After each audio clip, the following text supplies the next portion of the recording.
Hey, it's a great day. This is Dr. Willie Jolley, and today we want to give another history maker, a woman who has made history. She's 96 years old.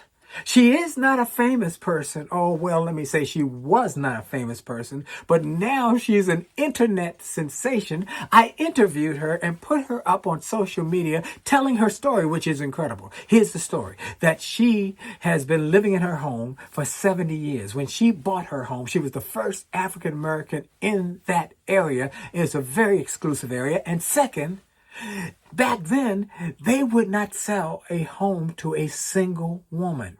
You had to have a husband.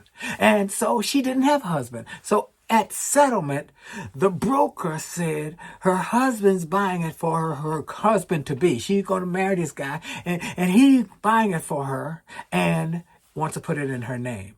Well, they were able to make it happen.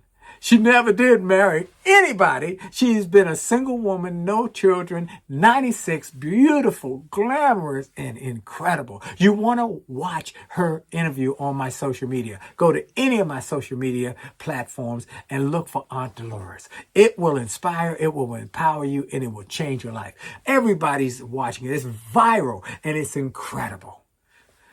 You will be glad you watched it. This is Dr. Willie Jolley. Go to winwithwillie.com for resources to help you win more. Share this video with everybody you know. Remember to make the most of each and every minute, because your best is yet to come. Have a great day.